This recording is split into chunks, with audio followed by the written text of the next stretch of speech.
तो हिमाचल प्रदेश की कांग्रेस सरकार कल अपना पहला जो बजट है वो पेश करने वाली है। हिमाचल प्रदेश की जो जनता है काफी ज्यादा उम्मीदें उन्हें इस बजट से है, लेकिन कहीं ना कहीं एक सवाल जो इसको लेकर आता है कि क्या हिमाचल प्रदेश में टैक्स फ्री जो बजट है वो पेश किया जाएगा कल या फिर नहीं। हमारे साथ बातचीत करने के लिए कांग्रेस के विधायक आईडी लखनपाल जी मौजूद हैं। चलिए इनसे बातचीत करते हैं। सर, पहला बजट कल पेश करने जा रहे हैं, टैक्स फ्री हो पाएगा और प्रदेश की जनता को काफी ज्यादा जो उम्मीदें है इस बजट से भी है।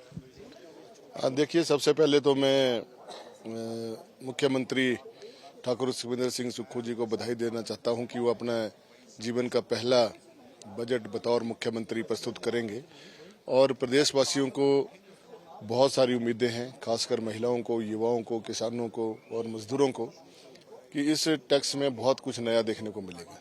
इस टैक्स बजट में, इस बजट में बहुत कुछ नया देखने को मिलेगा। और जहां तक अभी चर्चा हो रही थी कि सरकार आज तक जितनी भी सरकारें नहीं, 30 वर्ष जितने भी 30 बजट आज तक हुए हैं उसमें कोई टैक्स आज तक नहीं लगाया गया, तो मेरा मानना है कि आज हमारा जीवन स्तर बहुत ऊंचा हुआ है और हिमाचल प्रदेश में प्रति व्यक्ति आय देखा जाए तो 1 लाख रुपए प्रति वर्ष के आसपास बैठती है, जो सांख्यिकी आंकड़ों के अनुसार है।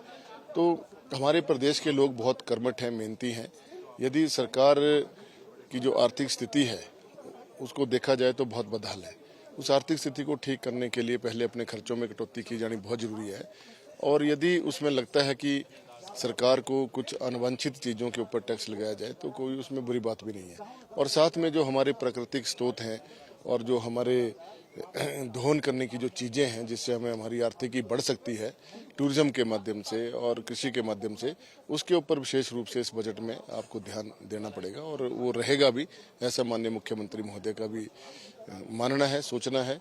आम जनता से, आम परिवार से निकले हुए आम जनता के मुख्यमंत्री हैं तो उनसे अच्छा ही होगा। ऐसी विपरीत परिस्थितियों में भी वो अच्छा ही करेंगे, ईश्वर से हम यही कामना करते हैं। सर, ये तो दिख रहा है कि जो हिमाचल प्रदेश की सरकार है वो अलग अलग चीजों में कटौती करके या फिर टैक्स लगाकर हिमाचल प्रदेश में जो रिसोर्स है वो जनरेट करे, आय किस तरह से हो सकते हैं, लेकिन रिसोर्स मोबिलाइजेशन को लेकर अपना जो हिमाचल प्रदेश की आर्थिक उसको सुदृढ़ करने के लिए क्या आने वाले समय में कदम उठाए जा सकते हैं? देखिए, अभी बहुत से ऐसे चीजें हैं जिनके ऊपर हम अभी विचार विमर्श करके जो है उनको दोहन कर सकते हैं और उसके ऊपर चर्चा चल रही है, काम भी चल रहा है। रात को 2-2 बजे तक हमारे मुख्यमंत्री, मंत्री सब काम कर रहे हैं, ऑफिसर्स भी काम कर रहे हैं और पहली बार देखने को मिल रहा है कि कोई मुख्यमंत्री और मंत्री 2-2 बजे तक काम कर रहे हैं। तो इन सारी बातों को ध्यान में रखते हुए मैं आपको यही कहना चाहता हूँ कि प्रदेश के मुख्यमंत्री चिंतित हैं कि हमारे प्रदेश का जो स्वावलंबन है उसको कैसे जीवित रखना है और हमारा जो सर ऊंचा रहे और विकास ना रुके और आम जनता को जो सुविधाएं देनी है, स्वास्थ्य की सुविधाएं हैं, उनके पेंशनें हैं, जैसे ओपीएस को लागू किया है, फिर महिलाओं को 1500 रुपये पेंशन देनी है, युवाओं को जो है उनको रोजगार उपलब्ध कराने हैं ताकि उनकी आर्थिक सुदृढ़ हो, स्वास्थ्य लाभ उनको अच्छे देने हैं, अच्छे इंस्टीट्यूशनों में मशीनरी नहीं चाहिए और आधारभूत ढांचे को बदलने की जरूरत है, जो मुख्यमंत्री महोदय इसमें प्रयासरत हैं। बहुत बहुत शुक्रिया सर। तो चलिए अब हम बात करें, वरिष्ठ नेता है और विधायक है संजय रतन जी। सर, हिमाचल प्रदेश की अभी जो आर्थिक स्थिति है काफी बदहाल है। कई बार मुख्यमंत्री कह चुके हैं, मंत्री भी ये चीज कह रहे हैं, हिमाचल प्रदेश पर अभी तकरीबन 75,000 करोड़ का कर्ज है, जिस तरह से मुख्यमंत्री कहते हैं। तो कैसे कल का जो बजट है सर उसमें प्रावधान किया जाएगा कि हिमाचल प्रदेश में आय जो है वो इतनी ज्यादा हो जाए और इसमें थोड़ा राहत मिले कि कर्ज से कैसे उबारा जाए हिमाचल प्रदेश? देखिए, एकदम तो अगर हम ये सोचें कि हम इसी साल में जो है वो कर्ज से बाहर आ जाएंगे तो पॉसिबल नहीं है, लेकिन कोशिश की जा सकती है। तो माननीय मुख्यमंत्री महोदय ने जब से सरकार बनी है तो प्रयास किया है उन्होंने हिमाचल प्रदेश में कि किसी भी तरीके से आय को बढ़ाया जाए और कर्ज के बोझ से बाहर निकला जाए। और कल का जो उनका बजट होगा उसमें वैसे उन्होंने कहा, पहले भी कहा है कि हम सत्ता में सत्ता सुख भोगने के लिए नहीं आए, व्यवस्था को चेंज करने के लिए आए। तो व्यवस्था जब चेंज होती है तो हिलचुल तो होती है, तो नए चीजें जो है वो कल बजट में आपको देखने को मिलेंगी और मुख्यमंत्री द्वारा पेश की जाएंगी। जहां तक हिमाचल प्रदेश की आय का बढ़ाने का सवाल है, हिमाचल प्रदेश में बहुत से रिसोर्सेज हैं, अगर उनका दोहन प्रॉपरली किया जाए तो हम आय को बढ़ा सकते हैं और धीरे धीरे हम कर्ज से बाहर जो है वो निकल सकते हैं। सर, बहुत सारी ऐसी चीजें हैं, केंद्र के पास पैसा भी हिमाचल का पड़ा है, प्रस्ताव कई बार केंद्र के सामने रख चुके हैं, चाहे अब एनपीएस की पैसे की बात करें वो भी अभी तक तकरीबन 8,000 करोड़ का जो है वो वापस नहीं मिला है हिमाचल में। तो किस तरह से आप देखते हैं कि सेंटर से अगर जो हिमाचल के हक का पैसा है वो नहीं मिल पाएगा तो कैसे आने वाले समय में जो स्थिति है वो ठीक हो पाएगी? देखिए, जो हिमाचल का पैसा केंद्र सरकार के पास है, ये हमारा फेडरल जो है गवर्नमेंट का जो है हिस्सा होता है, केंद्र और राज्य का होता है। तो हमारा कुछ हिस्सा जो है वो केंद्र के पास होता है, जो हमें वापस मिलता है। टैक्स कलेक्शन जो होती है उसका हिस्सा जो है वो हमें मिलता है और केंद्र सरकार को देना चाहिए। मैंने तो कल भी अपने भाषण में कहा है, अंदर डिबेट में कहा है कि विपक्ष के लोग अगर इतने हितैषी हैं हिमाचल प्रदेश का विकास करना चाहते हैं, जिन इंस्टीट्यूशंस की वो नोटिफाई करने की बात कर रहे हैं, जिनको दोबारा से चलाना चाहते हैं, तो 5,000 करोड़ रुपया लगेगा। अगर ये लोग हमारा सहयोग करेंगे, केंद्र में इनकी सरकार है, इनके नेता लोग जो हैं वो आज सरकार में हेल्म ऑफ अफेयर्स में हैं, तो ये हमारे साथ चलें और वहां चलकर जो है वो हिमाचल का पक्ष रखें। सत्ता पक्ष और विपक्ष जब इकट्ठा होकर जाएगा तो केंद्र सरकार जो है मजबूर हो जाएगी हिमाचल को अपना हिस्सा देने के लिए।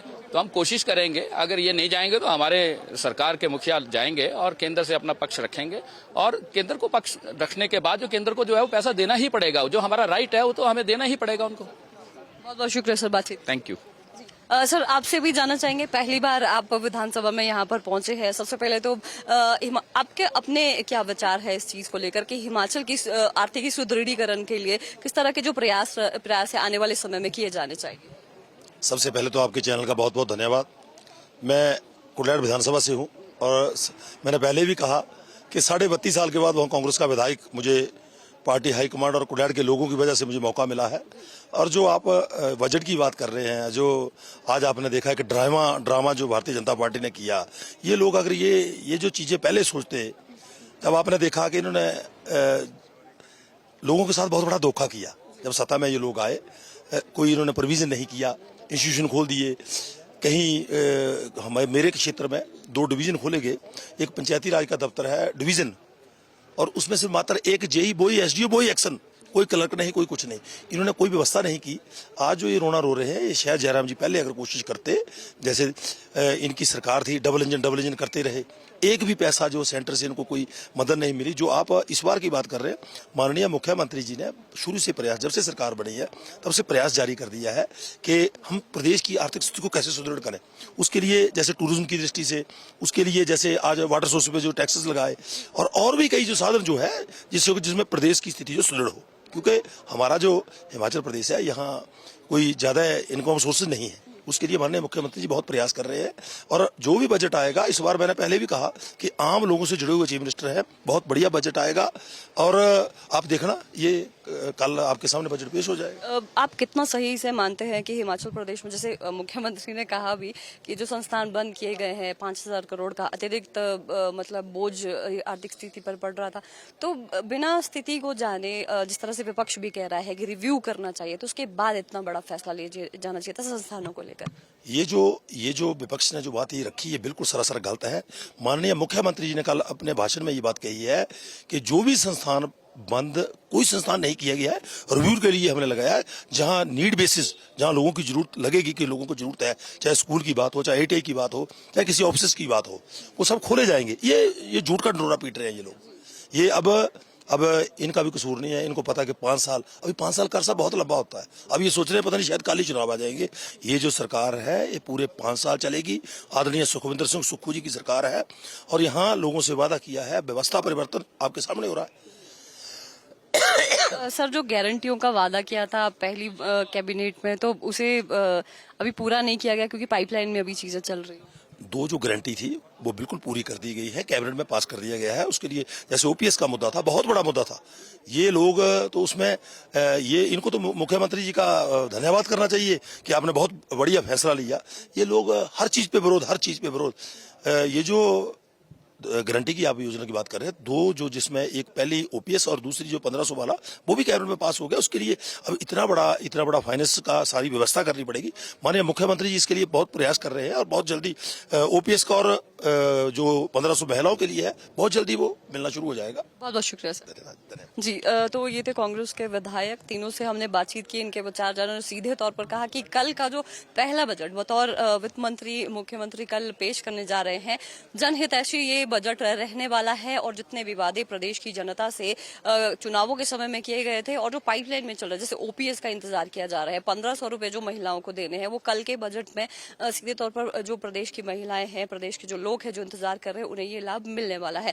और जिस तरह से हिमाचल प्रदेश की जो सरकार है, हिमाचल प्रदेश में किस तरह से आर्थिक को सुदृढ़ करने के लिए काम किया जा सके, उस दिशा में भी आने वाले समय में काम करे। जिस तरह से आज वाटर सेस को लेकर जो एक नियम है उसको भी यहाँ पर पास कर दिया गया है और इसके अलावा संस्थानों को बंद करने का काम और आने वाले समय में विकास किस तरह से हिमाचल प्रदेश में किया जाए, इस दृष्टि में ये कहना है इन विधायकों का कि प्रदेश की जो कांग्रेस सरकार है वो करने वाली है। बहरहाल कल का जो बजट है वो किस तरह से रहने वाला है, कितना वो जनहितैषी रहेगा या नहीं, वो तो कल आने वाला बजट ही बता पाएगा। शिमला से कैमरा पर्सन अनीश चौहान के साथ मैं रेशमा कश्यप, डेली पोस्ट, पंजाब हरियाणा हिमाचल।